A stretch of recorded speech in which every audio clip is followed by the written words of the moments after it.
और चलिए सीधा रुख करते हैं जोशीमठ का, जहां से हमारे सहयोगी विशाल गर्ग हमारे साथ लाइव जुड़ रहे हैं। विशाल, जिस तरह की स्थिति परिस्थितियां बनी हुई हैं पूरे जोशीमठ में, पूरे देश दुनिया की नजरें इस वक्त टिकी हुई हैं, चूंकि सवाल लोगों के जीवन का है, लोगों के घरों का है।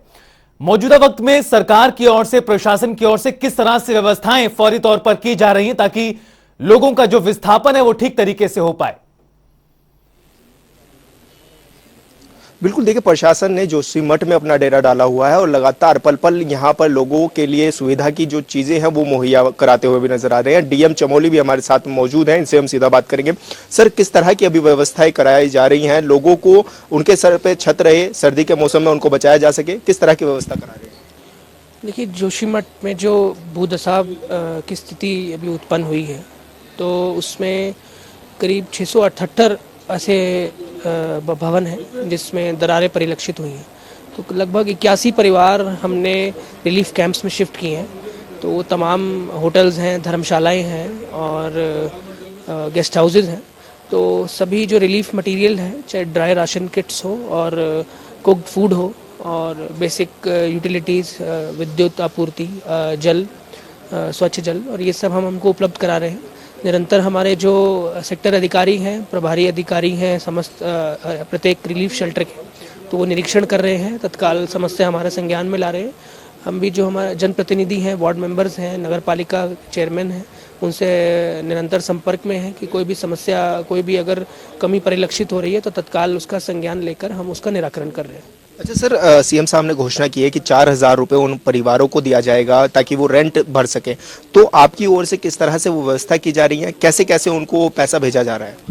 जो भी भवन, आवासीय भवन ऐसे हैं जो अभी अनसेफ हैं और रहने लायक नहीं बचे हैं, और कोई व्यक्ति अपने स्तर पर अगर किराए पर अगर कोई मकान अगर ले रहा है, ऐसे चाहे वो जोशीमठ के जो अभी ऐसे एरियाज़ हैं जहाँ पर ऐसी दरारें परिलक्षित नहीं हुई हैं और कहीं किसी अन्य क्षेत्र में भी, तो वह व्यक्ति हमारे अप्लाई कर सकता है।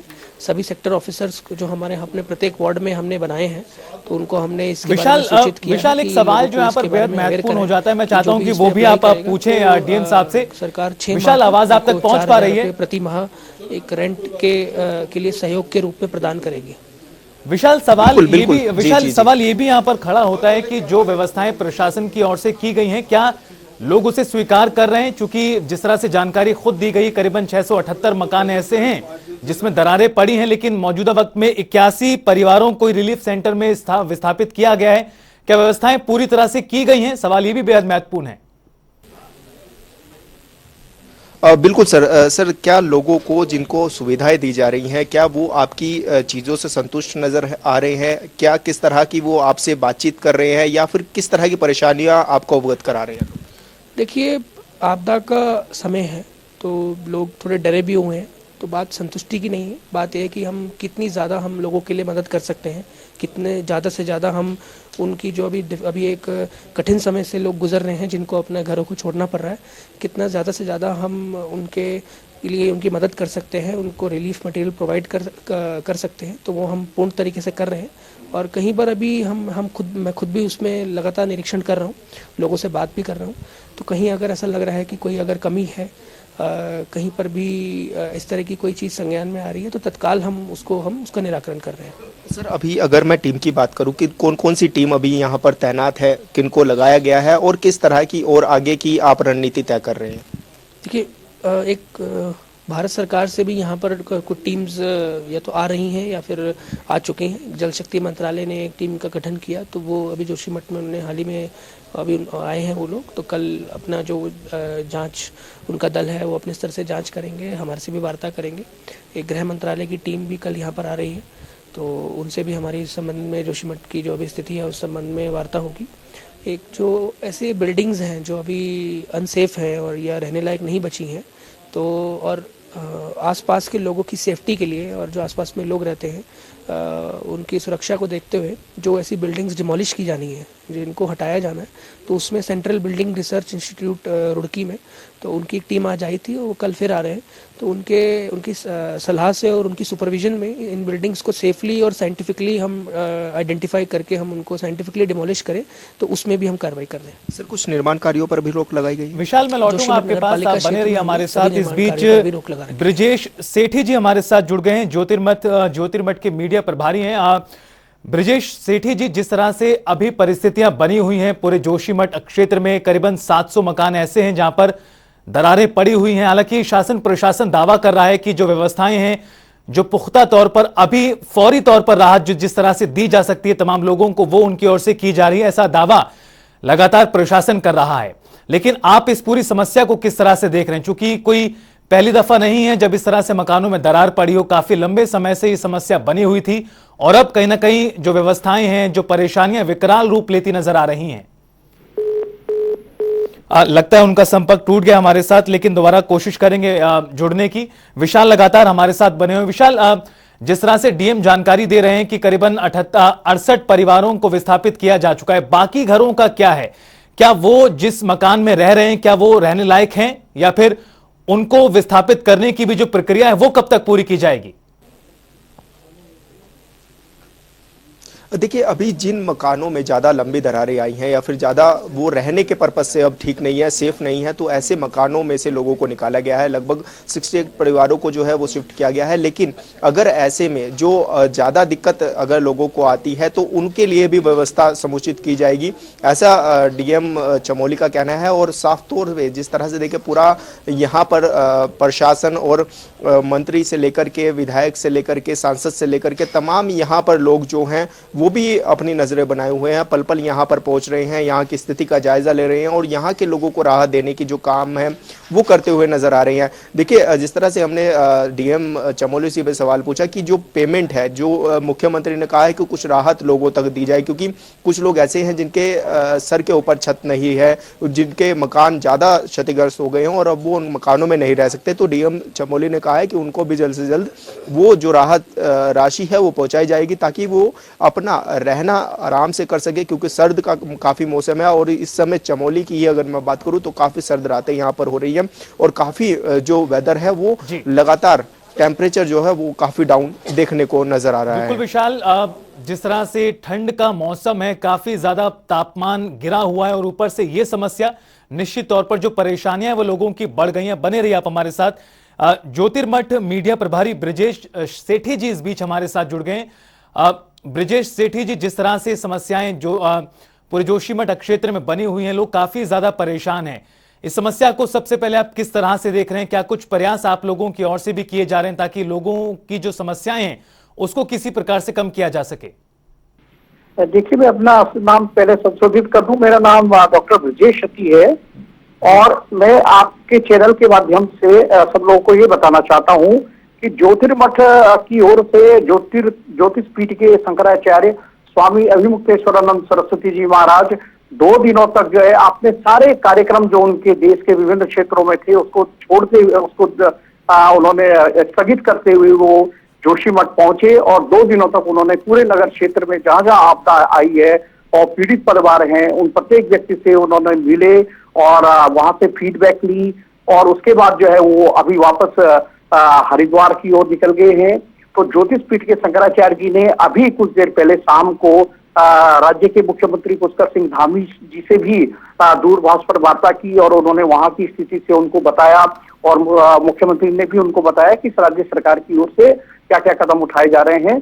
तो एक महत्वपूर्ण बात यह है कि ज्योतिष पीठ के शंकराचार्य जी के पावन सानिध्य में वहां पर जो है, क्योंकि वो धार्मिक स्थल है, आदिगुरु शंकराचार्य जी की तपस्थली है और बद्रीनाथ का जो है शीतकालीन पूजा स्थल है, तो वहां के धार्मिक महत्व को देखते हुए शंकराचार्य जी ने जो है स्थानीय लोगों के साथ वार्ता करते हुए वहां पर एक धार्मिक अनुष्ठान भी आयोजित करने की बात की है, जो अगले सप्ताह यह कार्य होगा। इसके अलावा जो आज हमारा प्रतिनिधि मंडल वहां पर गया था ज्योतिर्मठ और चारधाम महापंचायत का, तो हमने एक ज्ञापन उनको दिया है मुख्यमंत्री जी को, जिस पर हमारी वार्ता हुई। एक तो महत्वपूर्ण बिंदु यह है कि जोशीमठ नगर क्षेत्र के अंतर्गत जितने भी अभी वर्तमान में 10वीं और 12वीं के छात्र छात्राएं हैं, अध्ययनरत हैं, क्योंकि अभी जो है मार्च महीने में बोर्ड परीक्षाएं प्रस्तावित हैं, ऐसे में इन छात्र छात्राओं की परीक्षा कहाँ पर संचालित होगी, इनके पढ़ने लिखने की कैसी व्यवस्था होगी, ये कहाँ रहेंगे। तो सबसे पहले तो यह है कि इन बच्चों को भी प्राथमिकता देना है ताकि जो प्रतियोगी परीक्षाओं में भी बच्चे शामिल होंगे, आखिर उनकी परीक्षाएं कैसे समय पर वो दे पाएंगे। एक महत्वपूर्ण बिंदु इस पर हमारी चर्चा हुई। इसके अलावा जो है हमारी एक महत्वपूर्ण बात ये हुई है कि एक 4,000 रुपये जो सहायता देने की बात हुई थी, तो उसमें पूरे स्थानीय लोगों की बड़ी नाराजगी है कि ये 4,000 रुपया देना कोई तर्क नहीं लगता है, क्योंकि जो वर्तमान में स्थिति है ये उसको देखते हुए जो है हमने ये मांग की है कि पुनर्वास नीति में जो है तत्काल संशोधन किया जाए और इसमें के मानकों को जो है संशोधित किया जाए, ताकि पीड़ित प्रभावित लोगों को जो है एक समुचित आर्थिक सहायता उनको गुजर बसर के लिए मिल सके।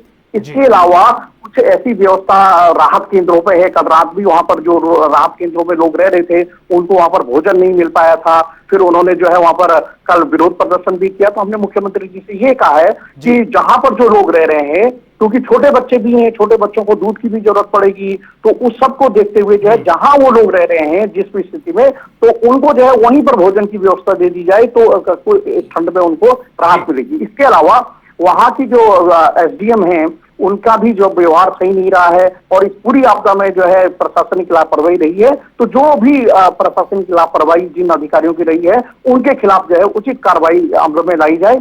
और इसके अलावा एक चीज जो हमने मुख्यमंत्री जी से निवेदन किया है कि आप एक बार पुनः जो है इस प्रभावित क्षेत्र का दौरा करें और स्वयं जो है भौतिक सत्यापन करके और लोगों से मिल करके और फीडबैक लें कि वहां पर और क्या बेहतर हो सकता है। जी बिल्कुल डॉक्टर ब्रिजेश सेठी जी, बहुत बहुत शुक्रिया आपका हमारे साथ जुड़ने के लिए और तमाम जानकारी के लिए। जिस तरह से समस्या बनी हुई है और लगातार जोशीमठ के लोगों की समस्या बढ़ रही है, जोशीमठ को लेकर सरकार और प्रशासन के हाथ पांव फूले हुए हैं। किस तरह जोशीमठ को बचाया जा सके, इसको लेकर हर कोई अपने लेवल पर कोशिश कर रहा है। साथ ही इस वक्त जोशीमठ नेताओं की आंखों का तारा बना हुआ है। हर कोई राजनेता अपनी सियासी नजर जोशीमठ पर बनाए हुए है। इस क्रम में पूर्व मुख्यमंत्री तीरथ सिंह रावत भी जोशीमठ पहुंचे और इन्हीं सब मुद्दों को लेकर तीरथ सिंह रावत से खास बातचीत की जनता टीवी ने आपको सुनाते हैं।